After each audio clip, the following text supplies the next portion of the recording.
We are just having a massive tropical rain and thunderstorm here in Singapore. Well, that's life, nothing to do. Yes, I'm not too sure you can hear this over the microphone, but I have a lot of sound here next to me. Well, we don't hear them at all. Okay, it's a very good microphone then. I think it cancels out all the surrounding noise. Yeah. So great. Well, Ms. Seda, has our session already started? Yes, Professor, we are online. Okay, ladies and gentlemen, here, guests, distinguished speakers, and very, very, very dear students. Today, on the second day of the Mythical Congress, we have a very distinguished speaker. His name is Mr. Jochen Ritz. He is the Vice Dean of MBA programs in Singapore National University. Well, he will address us a very important and interesting topic. Now, I would love to read a short biography of him, but unfortunately, my laptop computer crashed down and I needed to find an interim solution, and I found another computer, but unfortunately, the bio that I have prepared for himself is in the other computer, which I can't use. Well, I will kindly ask to the Directorate of the Congress, the organizing committee of the Congress, to attach his resume, his biography to the, let's say, Congress website. Well, Mr. Jochen Ritz, I would love to welcome you to the session of second session of the Mythical Congress. And you got your microphone now, please go ahead. Yeah, no, Aydogan, thank you so much for welcoming me here. It's a wonderful conference, and I'm delighted to share a topic with you I'm absolutely passionate about. I've been working for 6 years in intelligent automation, robotics, AI, and service. So I'm really delighted to share my thinking on this with you. Also, I sent you, I'm on the chat, so if you like to see any, feel free to key in questions into the chat anytime, or click a +1 if you would like to say something. So I'm monitoring the chat in parallel. And also, I posted my LinkedIn profile there, so you can see my background. And also, if you like to follow me or like to connect, feel free, right? Great. Well, before we do start, let me to make another announcement. Ladies and gentlemen, after completion, Mr. Ritz's presentation will have 10 minutes time for question and answers. Well, case you would love to direct some questions to Mr. Ritz, please do not forget to not neglect to note them aside, otherwise you may forget. Okay, please, Mr. Ritz, go ahead. Yeah, no, fine. I'm very flexible. Feel free anytime to key in questions as we go through. Don't worry, I will manage the time on my end here. So as I said, this is what I'm talking about today is a topic I'm really, really passionate about.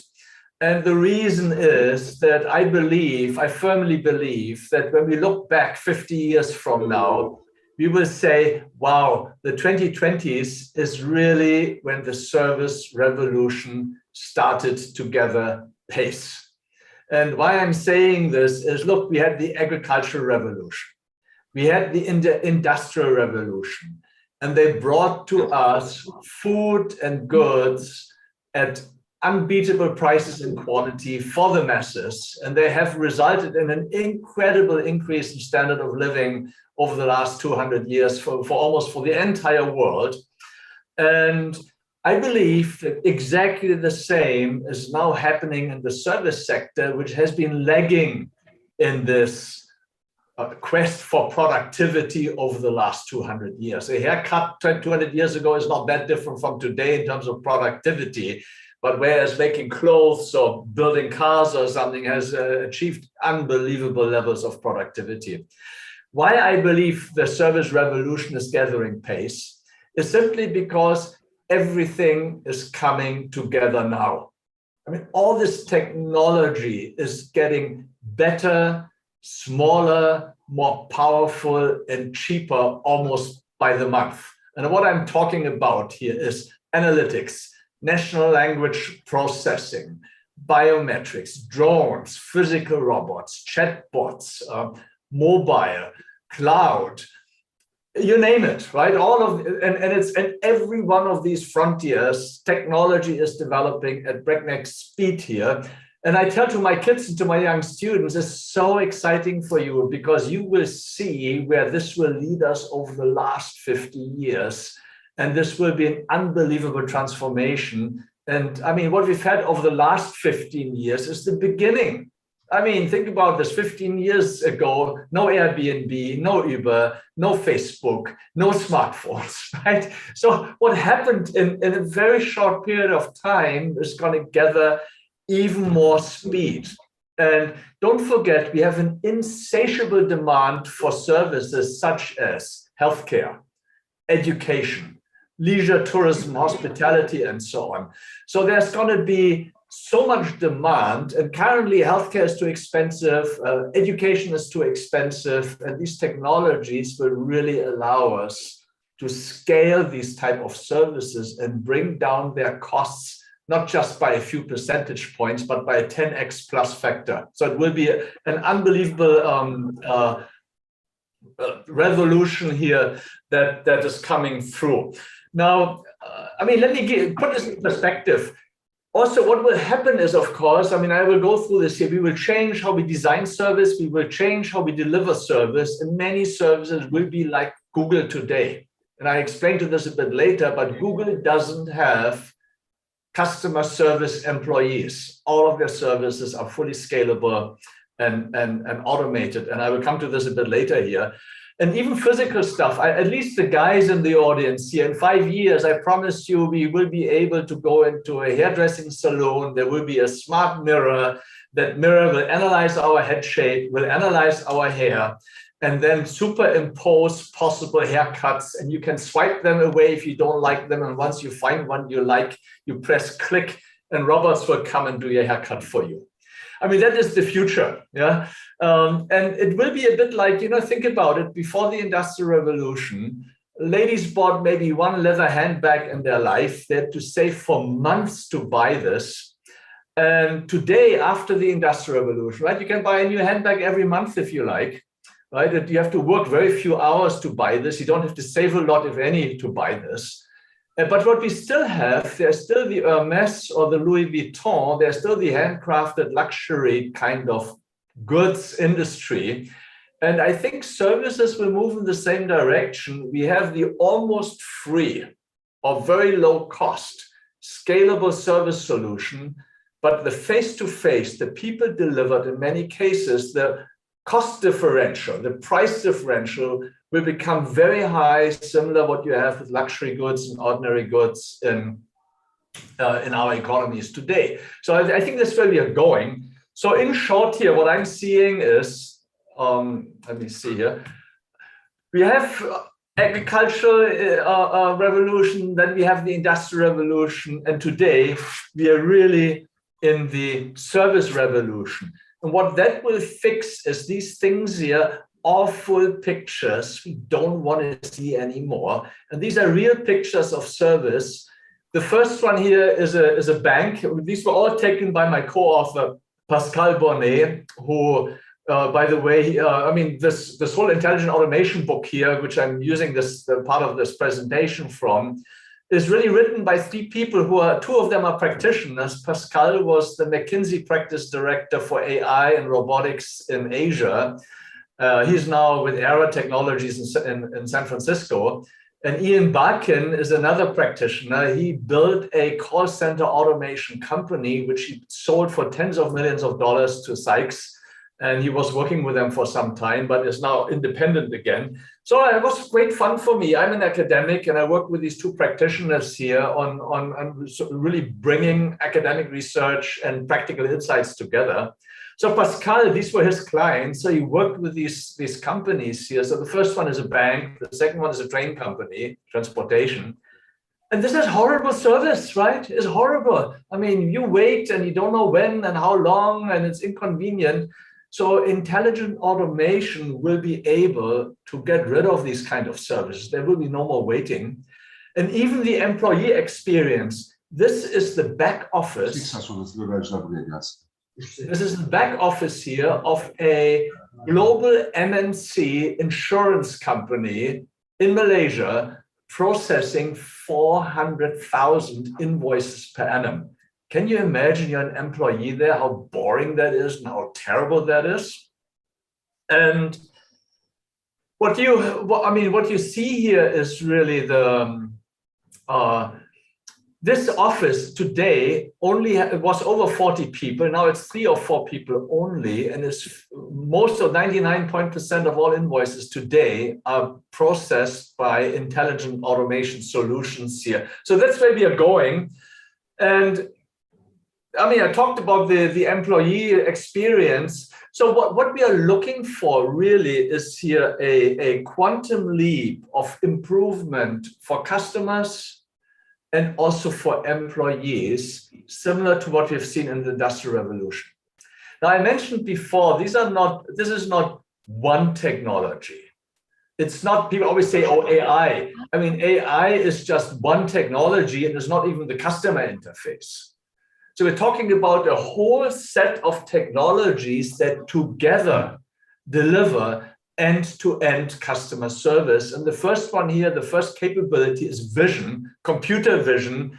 You need that for biometrics. You need that for text recognition. I have to get visual images into the system. So it's computer vision here. The second one is execution. I have to do stuff. Yeah. So if it's, I come back to this in a second here. If this is just processes such as approving a loan, opening an account, so this is all execution of things. Let's say if you want to book an online travel insurance, which is happening now all over the world, we all need insurance because of COVID, and many countries insist on you having a travel insurance to get in. So you go online and you have to apply for the insurance and you have to get the policy and you have to make the payment.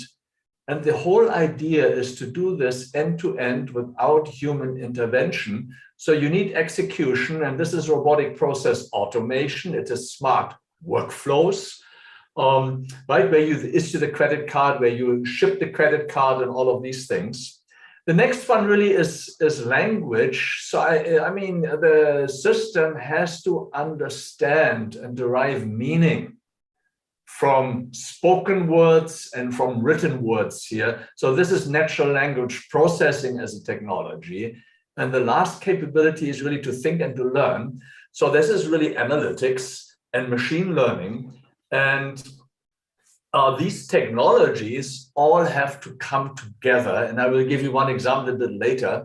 But what I want to look at next is because what are the dimensions here that determine whether or not a service can be automated, yes, can be fully delivered end-to-end through intelligent automation.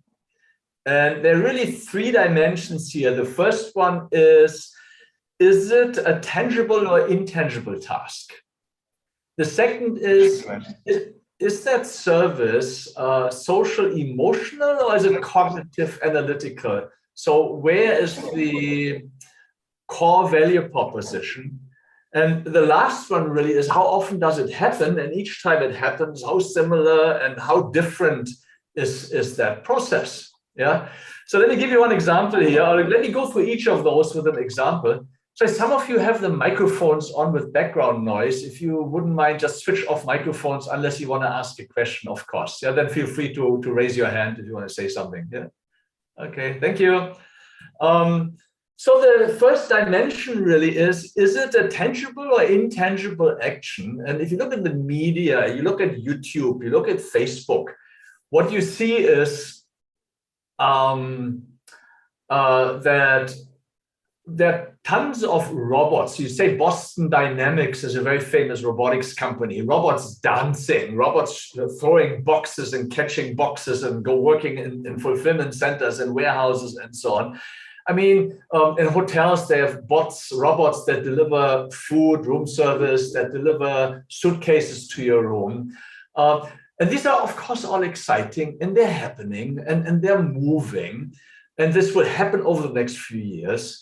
But the much faster development than these physical robots is what happens in the intangible service space. And anything that can be delivered through a call center, customer contact center, that can be delivered via chat, the chat function, that can be delivered at an information counter, any of those are information-driven services. And that is where at the moment, the fastest development is. Yeah, at the moment, the fastest shrinking job category in America are retail assistants. And why? Because Amazon and e-commerce, so a lot of shopping goes online. But then even on top of that, even in the shops, there are fewer assistants today. And why? I mean, I don't know about you, but if I go in a shop and I want to look at, is this a good microwave? Is this a good vacuum cleaner or whatever? I often don't talk to the staff. I flip out my smartphone and ask Mr. Google what the reviews are for this product, So probably within 3 minutes Googling, I know more for my own situation, what I would like to know, and the reviews of other customers, whether this product is good for me or not. So I don't even talk to shop assistants very much. Yeah. So I mean, this is the fastest shrinking job category. And what is really gathering pace right now is that the call center jobs are shrinking at increasing speed. And why? Because think about it. Do you like to talk to, you have to talk to your credit card company or to your telco company or to your bank. Do you look forward to making this call? Yeah. If you're like me, then you say, oh my gosh, I have to call them. You don't know how long it takes. You don't know whether it works and da. I'm so much happier to go into an app, to go into a website if I can do it myself. And if there is smart self-service technology, let's say a bot that does language-based bot, text-based bot that can help me and execute this for me, then I'm actually much happier. So companies more and more go into automating and designing away these call centers here. And I can give you one example, and a lot of this technology, I'll give you an example of shopping again. Currently, if you go, every big electronics retailer in the world has a Samsung counter for Samsung TVs and right? And currently, you ask a shop assistant, they don't even know that much. But I promise you, in 5 years and 3 years, every Samsung display area will have a holograph beamed into the shop. That holograph speaks all the common languages, knows all about Samsung products, can help you, and is a 3D holograph, right? You can look at it, you can talk to it. And the nice thing is it will be programmed in a way and trained in a way that with 2 or 3 questions, it can understand your needs. Let's say I need a second screen for my office. I have the following laptop, right? I like the following size. I don't like curved or whatever, right? So within very few questions, that holograph can tell me exactly what is the best solution for me. Yeah, and let's say Changi Airport in Singapore is similar. Changi is one of the best airports in the world. Staffing cost, payroll is high. And currently they have one information counter at every terminal, at every level. So that's expensive real estate. It's in the center of the airport. I could rent this space out to Louis Vuitton or someone. Yeah, it's expensive headcount. I pay high salaries. And it's actually very inconvenient for customers because you're on one end of the airport and the counter is in the center. Right? When you need somebody, there's no one there to ask. You have to walk forever to find someone. So these holographs, the incremental costs are so low because all I need is a beamer, a microphone, and a speaker. For less than $1,000, the whole thing is connected via Wi-Fi. So with less than $1,000, I'm in business for a hologram. I can put one every 50 meters. I even could put one into the car parks to help you to find your car or to find the entrance or to find the lift or the taxi stand, whatever you want, right? So, and again, can speak all the languages. And the beauty is that holograph doesn't even take away space. If it gets very crowded or in an emergency, you just can push right through it because the whole thing comes from the ceiling. So this is really where we are going here. Yeah. And so the interesting thing is from a service angle that none of these solutions are likely to be developed in-house. There will be global solutions providers that any SME and big companies can plug into. So if you're a restaurant and you need to do reservations, already now you can plug an app into your website, into your own restaurant app that runs reservations for you. You don't have to program this. It's white labeled, you customize it for you. And virtually all of that technology will be like that. Yeah. Even my teams, I'm running the MBA programs office at NUS Business School. I've about 35 people in my team. And 2 of my team members, they do admissions for the MBA program. And we get thousands of applications every year, thousands, right? So, and can you imagine the email traffic and the phone traffic from that? So what I did, my entire team, I told them, look, guys, if you don't know how RPA works, how analytics software, Tableau, and so on works in 5 years from now, you are as outdated as if you didn't know what Microsoft Office is today. So I send all of them to half-day, one-day courses every 6 months to do stuff and to learn stuff. I have an innovation award. So we're doing tons and tons of stuff to automate things in my office. I want to have less and less paper pushing and more time of my team dedicated to value-adding services for my students. So the team, they built their own chatbot. If you go onto my MBA website, you'll see a chatbot which was developed 2 years ago by my team. They've never done a chatbot in their whole life before. But this is what we mean by democratization of technology. The technology has become so simple that anyone without much tech background can actually use it. And it will become easier and easier and easier by the month almost.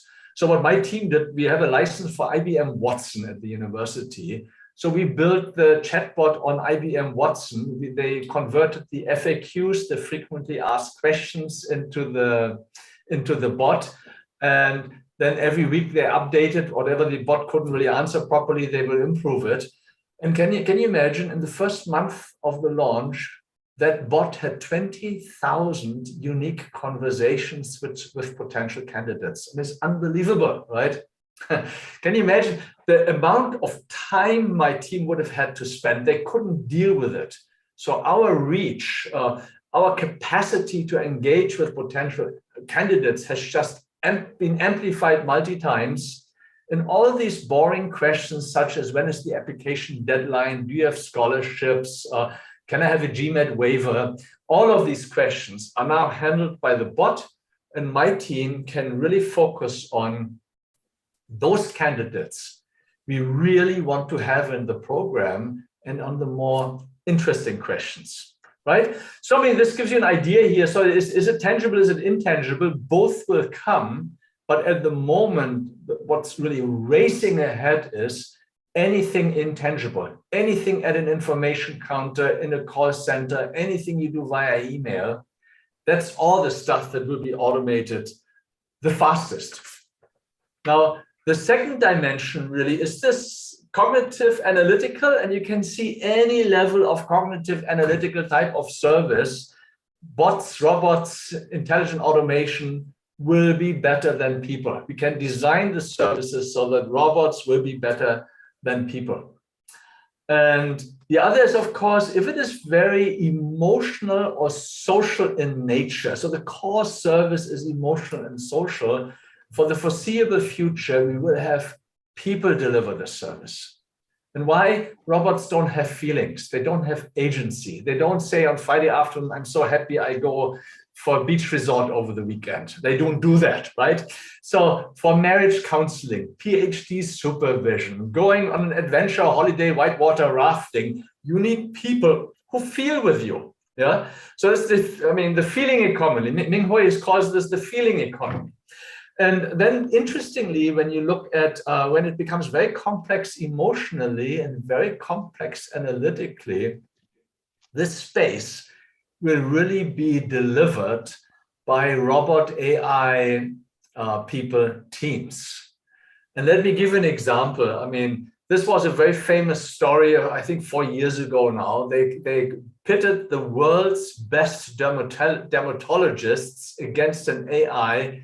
So who is better at predicting whether a photo of a skin patch or a mole is cancerous or not?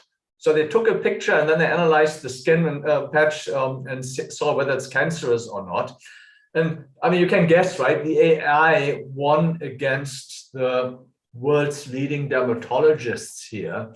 But can you imagine the performance differential to general practitioners who see a lot fewer skin cancers than a dermatologist here?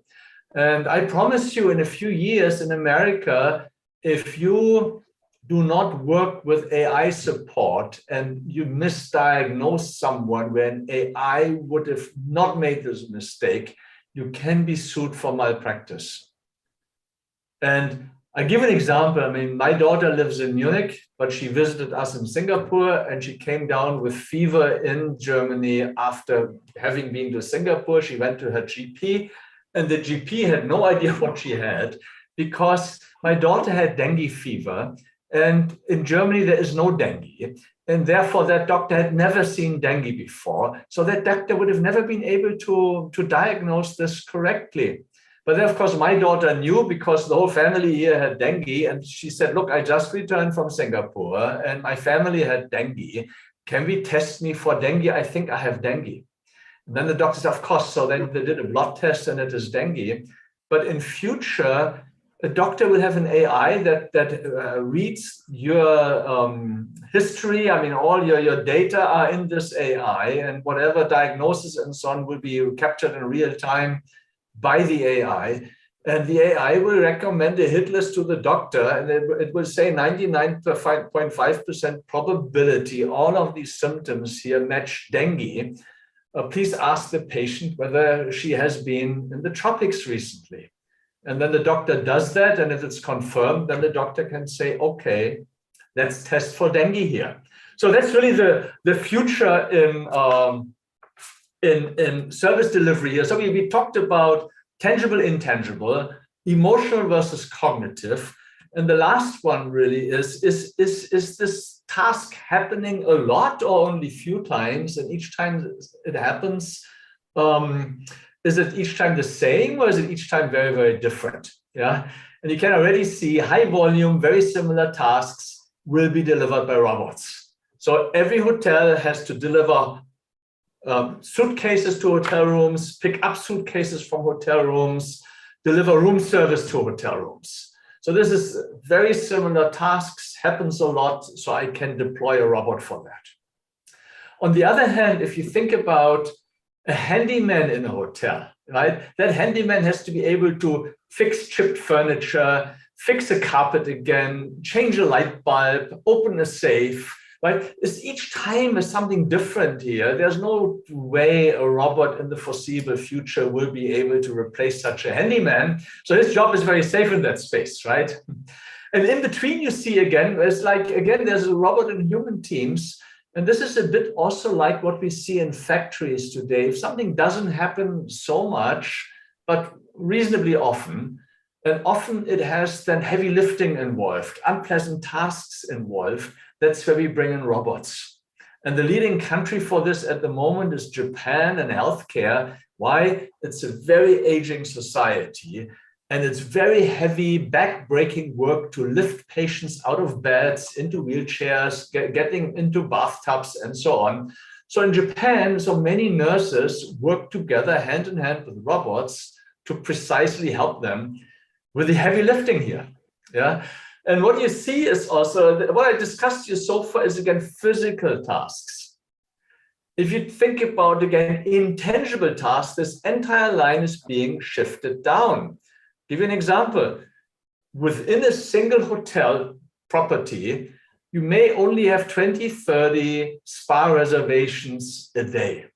No point building a bot for that, right? However, if you're married or a car, you have thousands of hotels. So what you will do is every one of your hotels has, of course, the same spa reservations process here.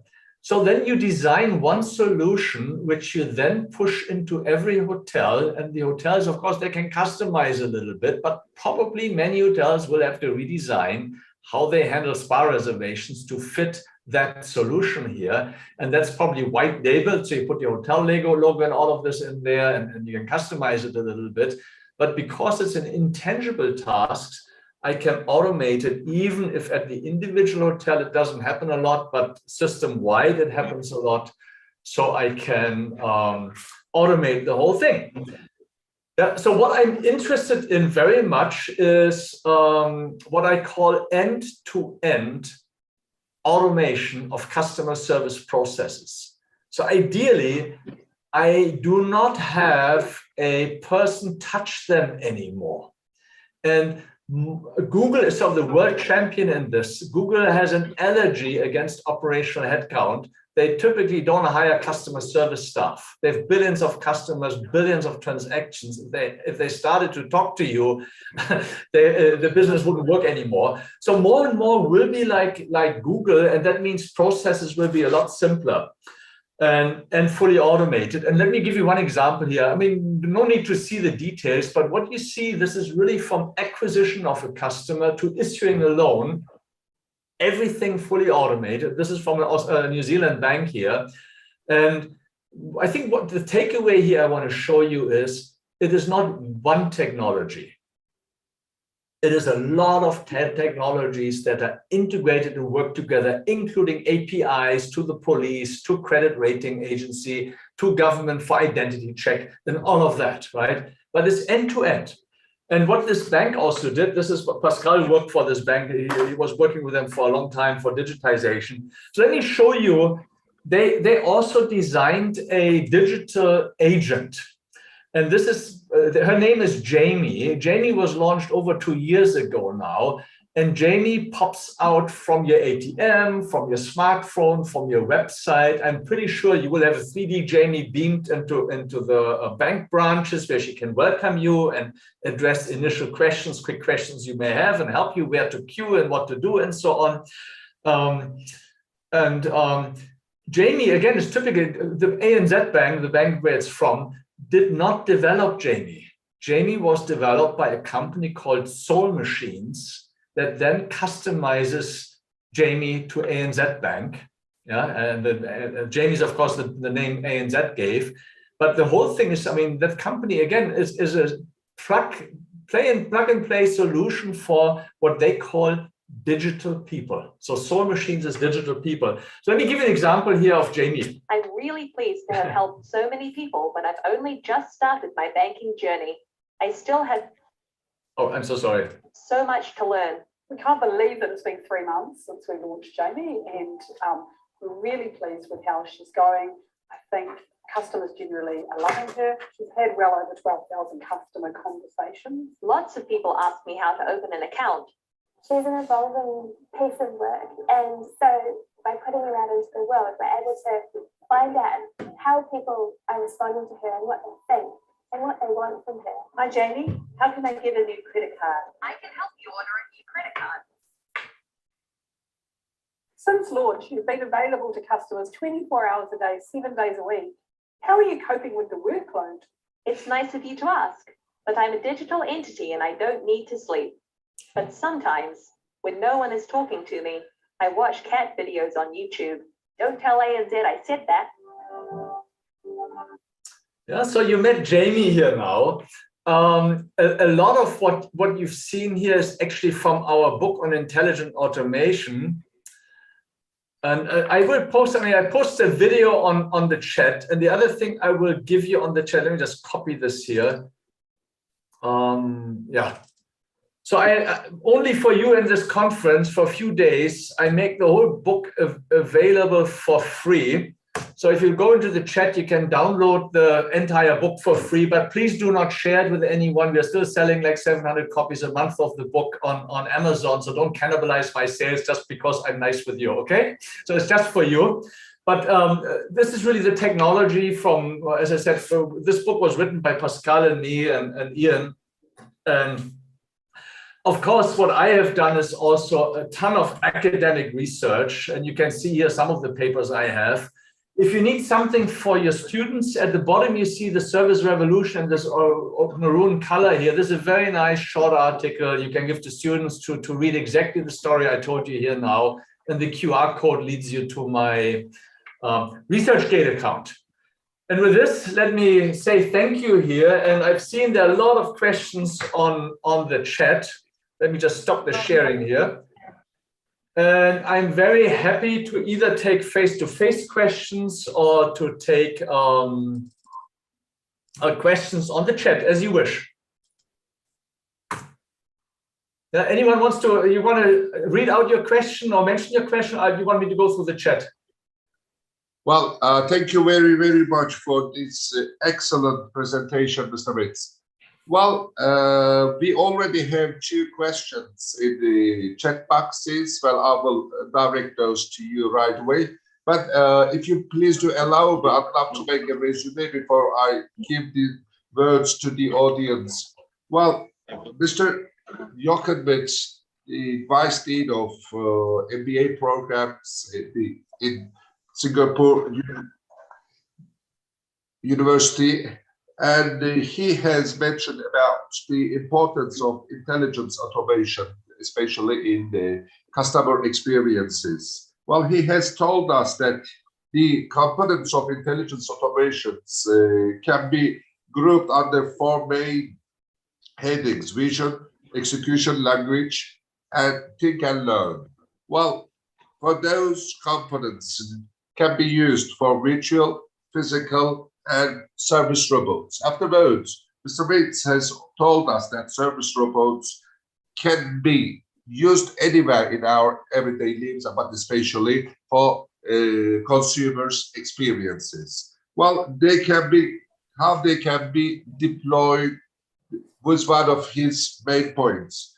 Afterwards, he has told us how we can combine the intelligence automation capabilities to automate E2E processes. And one other thing that he has told us, how intelligence automation boosts customer experiences. And afterwards, he is very generous. Thank you very, very much for allowing us to download your very invaluable books. Thank you. Well, these are the headlines, the headings of Mr. Yetkilisi's speech. Well, if you please do allow me, I'd love to direct you. The 2 questions have come from our audience. The very first one was from Mr. Ali Ertuğrul, the professor doctor. And let me see. Well, Mr. Ertuğrul, if you like to see more of the academic research we have done on platform, well, excuse me. Well, how should we train ourselves to cope with AI tech as employees, consumers, and researchers,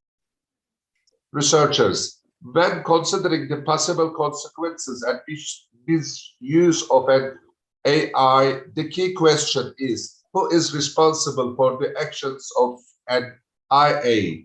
Is it the programmers, manufacturers, and users, the AI itself, or another?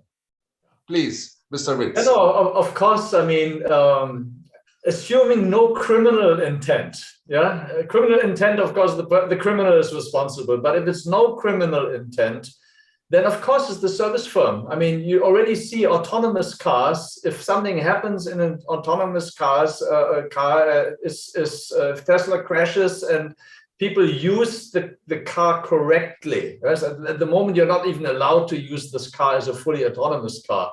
But assuming they're licensed and insured as fully autonomous cars, the car manufacturer is responsible if anything happens, obviously.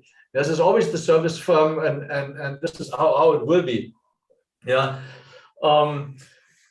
Biases. I mean, I'm just working, you got my ResearchGate thing. We have a whole research stream on corporate digital responsibility. Yeah. And look, people have biases. There is no person that makes decision without biases. And likewise, there will be no algorithm that will be completely working without biases. So we have to work on it, right? I mean, nobody knows we have all the answers. There's tons of work still to be done, tons of research to be done.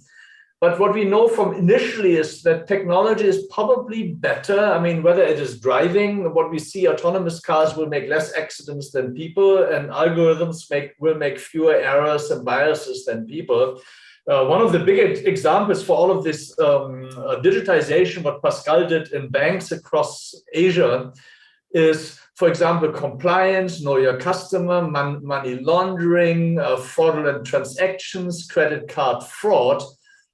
AI is so much better than whatever these banks had in place before.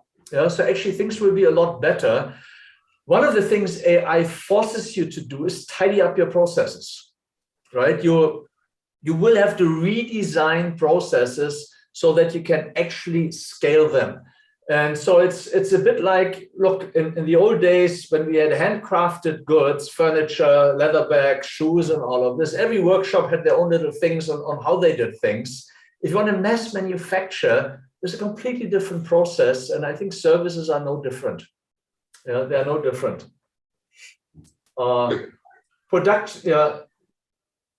They're Please cheap. go I mean, ahead, Mr. Witz. Yeah. I like this question by Mr. Kader here on cheap, right? Think about it.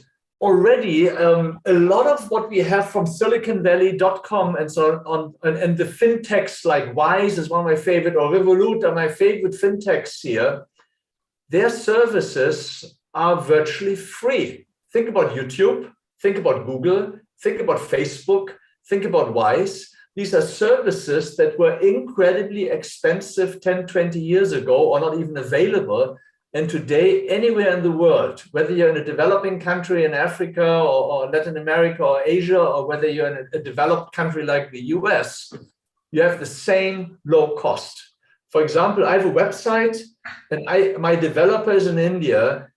It costs me a few cents and with an extremely fair exchange rate to pay him using the fintech Wise out of the UK. And again, I open an account, I have a US dollar account, euro account, Sing dollar account, is all within one app. It took me like less than a minute to set up. It's so easy, it's frictionless, it's intuitive, it's customer error proof.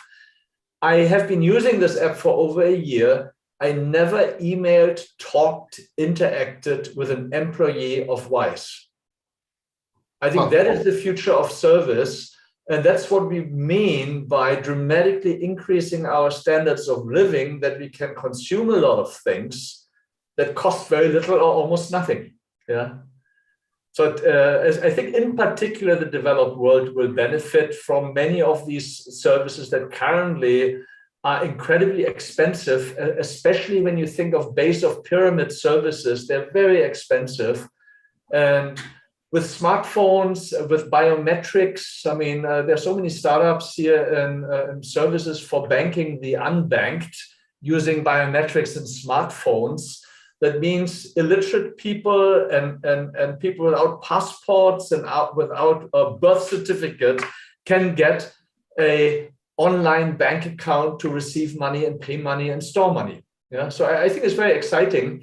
And of course, I mean, in the book, if you look at it, there are two chapters or one chapter looking at two scenarios on what can happen. And this is very similar to the past. Economists think that it's the same as always. So in agricultural revolution, like 70% of all employees were in agriculture. Today in developed countries is a low single digits. And we produce more food than ever before, but with very few people here. But none of these people became unemployed because we moved them to other activities. Then we had the Industrial Revolution. I mean, today in the US, only 11% of workers are in manufacturing. All the others were automated away, if you will. And again, no one is unemployed because so many new activities and jobs were created. So economists also think that we can't even imagine the jobs of tomorrow, and that we will continue to have enough work. But in the book, we also discussed a pessimistic scenario where we said this time is different. We will really run out of work.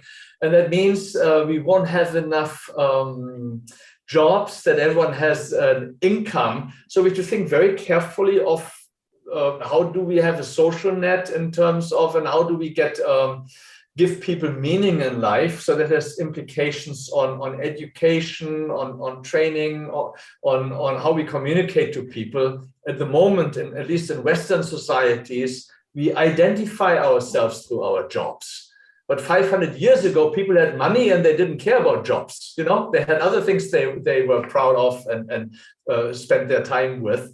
So, I mean, in the book, as I said, we discussed this a little bit, but yeah, there will be like any major transformation, there will be tons of people whose jobs will go and tons of new jobs will emerge. Like, who would have known we have all the gig workers and Airbnb income and all of this 5 years ago? It doesn't exist. Today, there's an army of people in ride sharing and home delivery and Airbnb that make an income. Yeah, so it's a very interesting discussion. We don't know the answer yet, and we sort of developed two scenarios and what policyholders, companies, and individuals should do. The likely scenario is probably in between these two extremes. Mr. Witz, well, I am very delighted with your comprehensive explanations, but there are 4 other questions behind, and I'm not pretty sure whether do we have some kind of time restrictions. If we do have, I think it will be good for all of us. Please, the very last question afterwards, I'd love to direct you the questions which has come from Sanas Vatanka.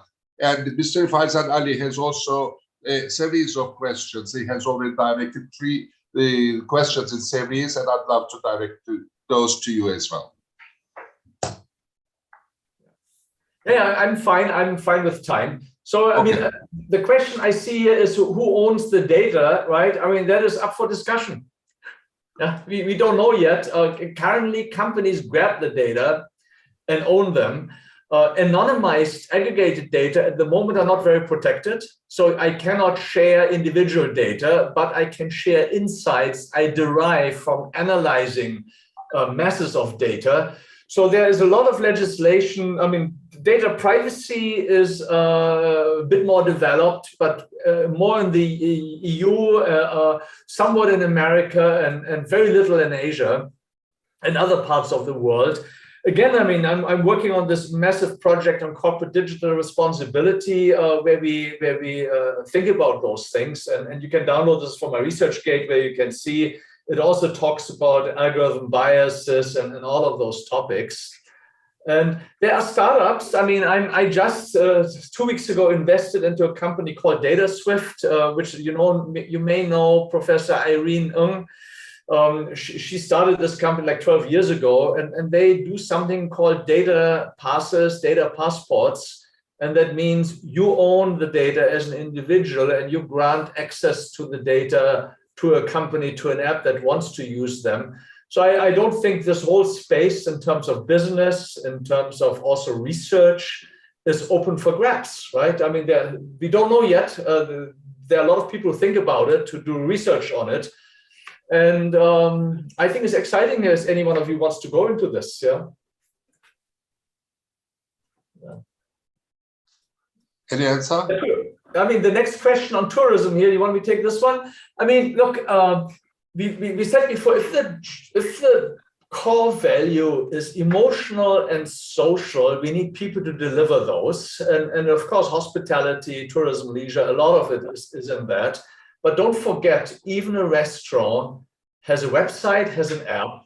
I want to know whether I can book an appointment, make a reservation, change a reservation, cancel a reservation, ask about, can I go there if I have a peanut allergy, do you have vegan dishes, and so on.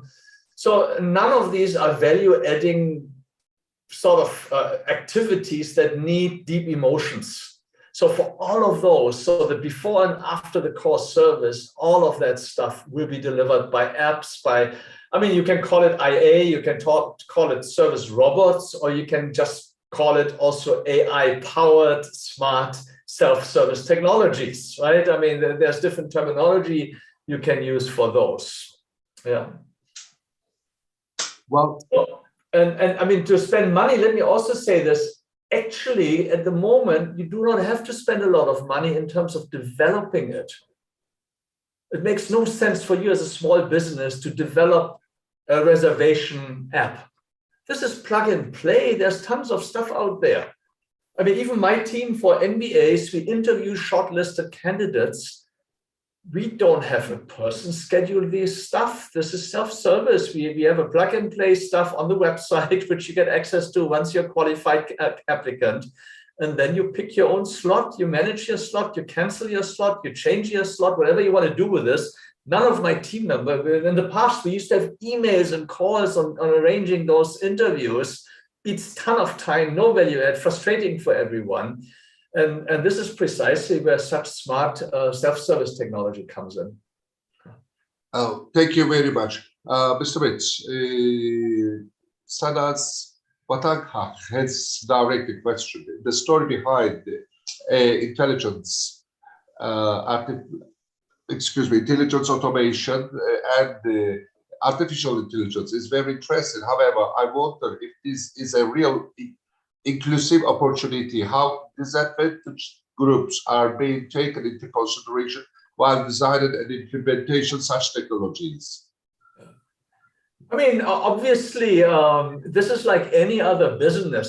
Are disadvantaged people taken into consideration in Google? Yeah, I mean, if you're blind, if you can't, can you use Google? And I think the technology actually enables this. You can be speech activated. I mean, I can get you to read out the website. So I think technology actually will be able to design things to be a lot more inclusive. Having said that, the technology always needs to be scalable in a sense, which means it becomes very expensive to really talk to a human. Yeah, that means really big exceptions. So it will be, if you fit the model, the technology is cheap, reliable, works beautifully. If you don't fit the model, it doesn't work for you.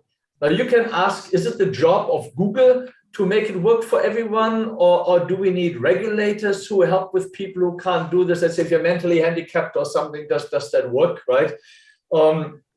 Yeah, I mean, nothing is perfect. Everything has pros and cons. But I think overall, we are moving into a new space that will be a game changer for the world, for the better, especially in services such as healthcare and education, because I think these are the two types of services that are critical for all of our well-being and that currently often are precisely not accessible.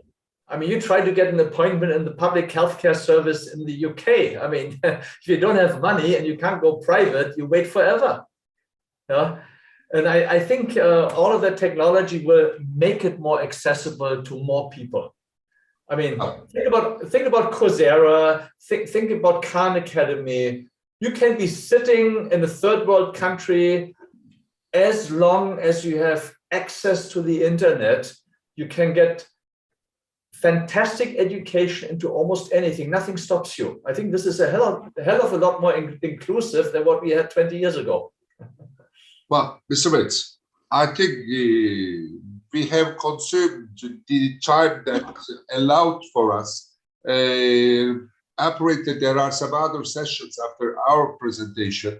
There are 4 other questions indeed, but I'm not pretty sure whether we can generate a special, let's say, chat room that we can go further. But I have to, unfortunately, stop the question and answers section of your presentation. And I would love to thank you very, very much for your invaluable presentation and also as well very comprehensive answers to the questions on myself and on the behalf of the organizing committee of managing tourism across continents. Ladies and gentlemen, distinguished speakers, scholars and guests, I thank you very much for attending to our speech which has been given by Jochen Witz, and it has been a fantastic presentation, how artificial intelligence will change the future of tourism industry. That was the topic. Thank you so much, everyone, for having me, and I wish you a wonderful conference going ahead. Thank you. Thank you very much. To you all. Yes, Okay, Professor Bates, can you hear me? Yes, I can hear. Okay, thank you so much for your presentation, and Professor Ardoğdu, thank you for your